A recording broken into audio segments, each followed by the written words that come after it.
Nunukan memiliki catatan tersendiri dalam perjalanan sejarah bangsa Indonesia. Pada tahun 1963 hingga 1966 telah terjadi konfrontasi antara Indonesia dan Malaysia.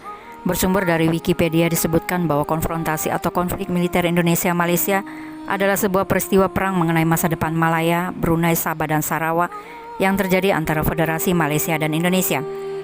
Konfrontasi Indonesia-Malaysia dimulai pada tanggal 20 Januari 1963 hingga 11 Agustus 1966 yang berlangsung selama 3 tahun, 6 bulan, 3 minggu, dan 1 hari dengan lokasi Kalimantan, Asia Tenggara.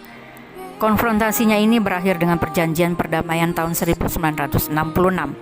Perang ini berawal dari keinginan Federasi Malaya atau lebih dikenal sebagai Persekutuan Tanah Melayu yang pada tahun 1961 ingin menggabungkan Brunei, Sabah, dan Sarawak ke dalam Federasi Malaysia.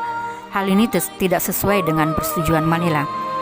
Oleh karena itu, keinginan tersebut ditentang oleh Presiden Soekarno yang menganggap pembentukan Federasi Malaysia yang sekarang dikenal sebagai Malaysia sebagai boneka Inggris merupakan kolonialisme dan imperialisme dalam bentuk baru serta dukungan terhadap berbagai gangguan keamanan dalam negeri dan pemberontakan di Indonesia.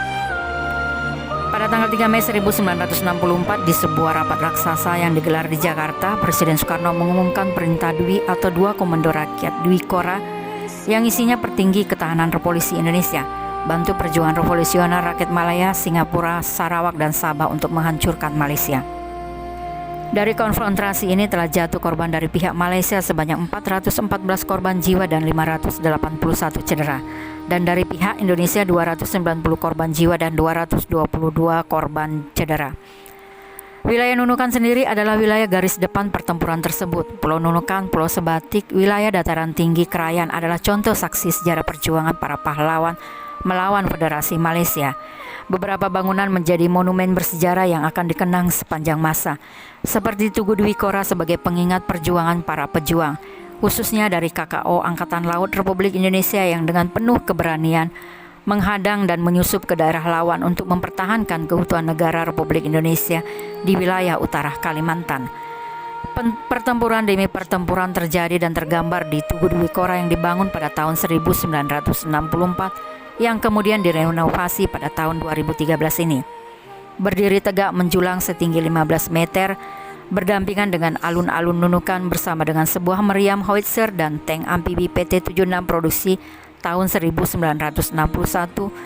Tugu Dwi Kora ini seakan menggambarkan betapa hebatnya jiwa-jiwa patriot para pahlawan yang berjuang sewaktu itu. Keringat dan darah bercucuran demi tegaknya Ibu Pertiwi. Pekik merdeka dan perlawanan terus menggaung di seantero bumi Nunukan, di perbatasan dan sepadan negara.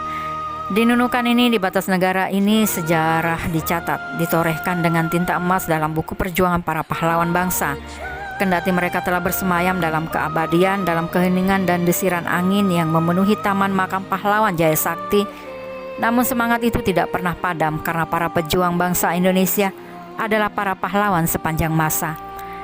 Selamat Hari Pahlawan tahun 2020. Pahlawan sepanjang masa.